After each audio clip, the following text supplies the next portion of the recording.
Hello guys, जय श्री कृष्ण, जय माताजी। स्वागत છે બધાનું મારી ચેનલ વંદનાજી કિચનમાં। આજે હું લઈને આવી છું આ બટેટા અને સૂજીમાંથી નવો નાસ્તો ક્રન્ચી અને કુરકુરો। એક આપણે મોટું વાસણ લેશું, એમાં એક વાટકી આપણે રવો એડ કરીશું। એક વાટકી રવો લીધો હોય તો આપણે એક વાટકી પાણી ઉમેરીશું। જેટલો રવો લેવી એટલું જ આપણે સામે પાણી ઉમેરવાનું। મિક્સ કરી અને આપણે થોડી વાર આને ઢાંકી અને થોડી વાર બાજુમાં મૂકી દઈશું એટલે રવો પલળી જશે આપણો। એક વાટકી રવા સામે આપણે 2 બટેટા લીધા છે। બટેટાને આપણે આ રીતે સાલ ઉતારી લેશું। એક મોટા વાટકામાં આપણે પાણી સાઈડમાં રાખ્યું છે, એમાં આપણે આ સાલ ઉતારી અને બટેટું તરત જ નાખી દઈશું એટલે બટેટું કાળું ના પડે। આ રીતે આપણે સાલ ઉતારી લીધી છે, પાણીમાં એડ કરી દઈશું બટેટાને। બીજા બટેટાને આપણે એ જ રીતે સાલ ઉતારી લીધી છે। હવે આપણે બટેટા ખમણી લેશું। આદુની ખમણીથી આ રીતની આપણે ખમણી લીધી છે। આ રીતે આપણે બંને બટેટા ખમણી લેશું। આ જગ્યાએ બાફેલા બટેટા હોય તો પણ ચાલે, પણ મેં કાચા જ 2 બટેટા લીધા છે। બાફેલા બટેટાને પણ આ રીતે આપણે ખમણી આદુની ખમણીથી અને એડ કરી શકીએ આ નાસ્તામાં। 2 બટેટાને હું આ રીતે ખમણી લઉં છું। 2 થી 3 પાણીથી આપણે ધોઈ લેશું અને બધો ટાસ આનો કાઢી લેશું। તો ફ્રેન્ડ, એક જાળીવાળું આ રીતનું હું વાસણ લઉં છું, આમાં આપણે બધા બટેટા ખમણેલા એડ કરીશું। આ રીતનું આપણે જાળીવાળું વાસણ લઈ અને બધું પાણી નિતારી લેવાનું છે અને આ રીતે આપણે પોળા કરી દેશું। ગેસ ઓન કરી અને પેન મૂકીશું, એમાં 2 પાવડા તેલ એડ કરીશું। તેલ ગરમ થઈ જાય એટલે આપણે જીરું એડ કરીશું। જીરું સતળાઈ જાય એટલે ખમણેલા બટેટા એડ કરીશું। ફ્રેન્ડ, આપણે જીરાથી જ વઘાર કર્યો છે, કોઈ ઝાઝી વસ્તુ આપણે આમાં વઘારમાં નથી લીધી। મિક્સ કરી દઈશું।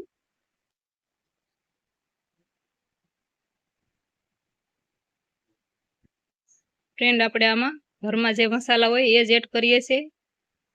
હળદર, મીઠું અને ધાણા જીરું, બહારના આપણે કોઈ મસાલા નથી લીધા। મિક્સ કરી લેશું। મિક્સ કરી થોડી વાર આપણે પેન ઢાંકી અને કૂક કરી લેશું 2 થી 3 મિનિટ। આ રીતે કૂક કરશું એટલે ફટાફટ આપણું બટેટું કૂક થઈ જશે અને સડી જશે। તો ફ્રેન્ડ, 3 મિનિટ થઈ ગઈ છે, ચેક કરી લેશું આપણે। મસ્તીનું આપણું બટેટું સડી ગયું છે। હવે જે આપણે રવો પલાળ્યો હતો એ એડ કરીશું।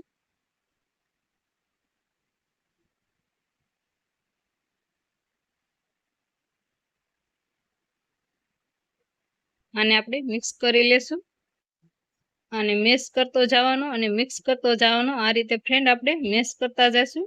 રવો આપણો આ રીતે આપણે મેશ કરી અને મિક્સ કરશું એટલે બટેટા પણ આપણા અસલના મિક્સ થઈ જશે રવામાં અને રવો પણ બટેટામાં મિક્સ થઈ જશે।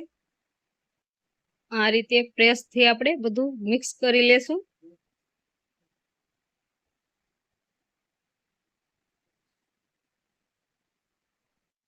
ફ્રેન્ડ, રવો અને બટેટા આપણા મિક્સ થઈ ગયા છે અને કલર પણ એકદમ મસ્તીનો દેખાય છે। 10-15 મિનિટ આપણે આને ઠંડુ કરી લેશું।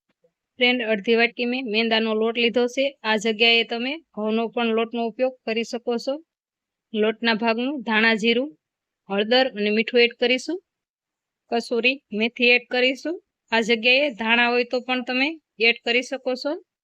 થોડું થોડું પાણી એડ કરીને આપણે એક બેટર બનાવી લેશું। પકોડા કે ગોટા જેવું આપણે ઘાટું નથી રાખવાનું, એકદમ આપણે આછું રાખવાનું છે। ફ્રેન્ડ, આ રીતે થોડું થોડું પાણી ઉમેરતા જઈશું અને ઘૂંટતા જઈશું એટલે આમાં ગાંઠો નહીં રહે અને લમ્સ નહીં રહે। બધા આપણી ગાંઠો અને લમ્સ આ રીતે આપણે ભાંગતા જઈશું। થોડું થોડું પાણી ઉમેરતા જઈશું અને અસલનું આપણે પતલું બેટર આ રીતનું આપણે બનાવી લેશું। જો ફ્રેન્ડ, આ રીતનું આપણે બેટર બનાવી લીધું છે। આ રીતનું આપણે પતલું રાખવાનું, ઘાટું નથી કરવાનું। હવે આપણે ફ્રેન્ડ મસાલો ઠરવા મૂક્યો છે એ ચેક કરીશું। મસાલો આપણો ઠરી ગયો છે। હવે ફ્રેન્ડ, એક મોટું વાસણ લેશું આપણે, એમાં આપણે આ બધું મિશ્રણ એડ કરી દેશું।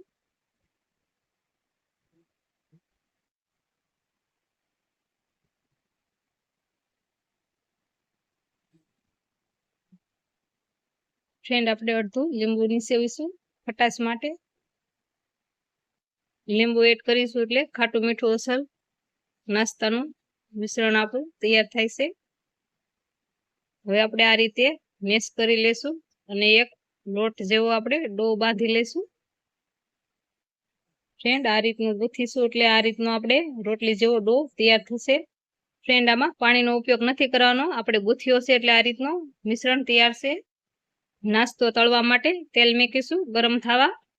તેલ ગરમ થાય ત્યાં સુધીમાં આપણે નાસ્તાને શેપ આપી દેશું। જેવા તમને ગમે એવા શેપ આપી દેવાના। આ રીતનો એક નાનો એવો લોવો વાળીશું। આંગળીના મદદથી આપણે એક હોલ કરીશું। બંને સાઈડ આપણે આ રીતે હોલ કરીશું। તો ફ્રેન્ડ આ રીતનો મેં શેપ આપ્યો છે। બે પ્રકારનું શેપ આપું છું નાસ્તાને। બીજો શેપ આપવા માટે અડધું અડધું મિશ્રણ બે ભાગમાં હું કરી લઉં છું ને આ રીતનો આપણે મોટો લુવો વાળી લેશું। ફ્રેન્ડ આને આપણે રોટલી જેવું વણી લેશું, પતલું નથી વણવાનું, આપણે આનું જાડું જ રાખવાનું છે। આ રીતે મેં હેઠે પ્લાસ્ટિકનો કાગળ રાખ્યો છે એટલે હેઠે આપણું મિશ્રણ ચોટી ના જાય। આ રીતે વણી અને હું જાડો શેપ આપું છું। જેવું તમારે જાડું રાખવું હોય એ સાઈઝનું તમારે વણી લેવાનું। આપણું વણાઈને તૈયાર છે। શાકાથી હવે આપણે કટ લગાવી લેશું। આ રીતે આપણે ઊભા કટ લગાવ્યા છે। જે સાઈઝમાં તમારે કટ લગાવવા એ સાઈઝ તમે રાખી શકો છો। મેં આવી સાઈઝ રાખી છે। ફ્રેન્ડ એક કટ હું આડો પણ લગાવીશ એટલે નાસ્તો આપણો મીડિયમ સાઈઝમાં તૈયાર થાય। ફ્રેન્ડ આ રીતે એક આડો પણ કટ લગાવવો એટલે નાની સાઈઝમાં આપણો નાસ્તો તૈયાર થશે। આ રીતે મેં જાડો રાખ્યો છે ને આ રીતની આપણે સાઈઝમાં નાસ્તો તૈયાર છે। બંને શેપમાં નાસ્તો આપણો તૈયાર છે બધો। હવે આપણે આ બેટરમાં નાસ્તાને એડ કરી અને તળી લેશું।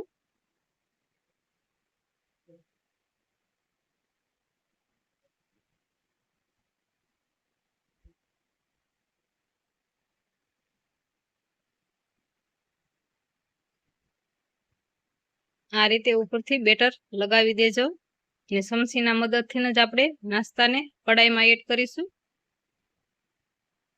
આ રીતે આપણે ફ્રેન્ડ નાસ્તાને કડાઈમાં એડ કરીશું। બધા પીસ આપણે આ રીતે એડ કરીશું ને ધીમા ગેસે આપણે આને ફ્રાય કરી લેશું। જ્યાં સુધી આનો કલર બદલે નહીં ત્યાં સુધી આપણે ફ્રેન્ડ ફ્રાય કરવાના છે। ફ્રેન્ડ ચમચાના મદદથી અલગ અલગ કરજો, આ નાસ્તો સોટી પણ જાય છે। આ રીતે આપણે ચમચાના મદદથી અલગ કરી લેશું। કલર પણ બદલી ગયો છે આપણા નાસ્તાનો અને ફ્રાય પણ થઈ ગયો છે। હવે આપણે બહાર કાઢી લેશું। આ જ રીતે આપણે બધો નાસ્તો તળી લેશું।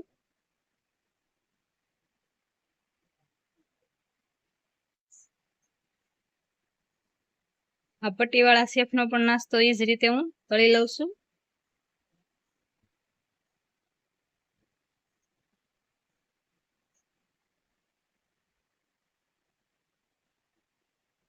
એ પણ આપણો સરસ તળાઈ ગયો છે, બહાર કાઢી લેશું। ફ્રેન્ડ એક પ્લેટમાં આપણે સર્વ કરીશું નાસ્તો। જોતા જ ખાવાનું મન થાય એવો નાસ્તો આપણો ફ્રેન્ડ તૈયાર છે। આ નાસ્તાની રેસીપી ગમી હોય તો નવા આવ્યા હોય સબસ્ક્રાઇબ કરી લેજો। અવનવી રેસીપી જોવા મળશે મારી ચેનલ વંદનાજી કિચનમાં। ફ્રેન્ડ આ નાસ્તો આપણે કોઈ પણ ચટણી હારે ખાઈશું એટલે ખૂબ જ ટેસ્ટી લાગશે ને ખાવામાં પણ બહુ જ મજા આવે એવો નાસ્તો બની અને તૈયાર છે।